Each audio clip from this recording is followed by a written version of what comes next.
Alright, so the last video I made, you guys seen the upgrades I'll be making to their computer. So this is my kid's PC for those wondering. This is all just old parts.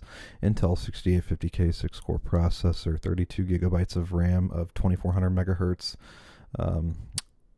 GTX 1080 Ti, Founders Edition, so you can see there. Quite old, except it's still very capable, of course, in 1080p. That's really all they play on anyways. Overkill for them, but yeah, you can see there I do have a 1 terabyte PCI Express Gen 3 NVMe SSD that I'll be swapping over to the 10900K build. But yeah, I'll be getting rid of all these fans. Stay tuned.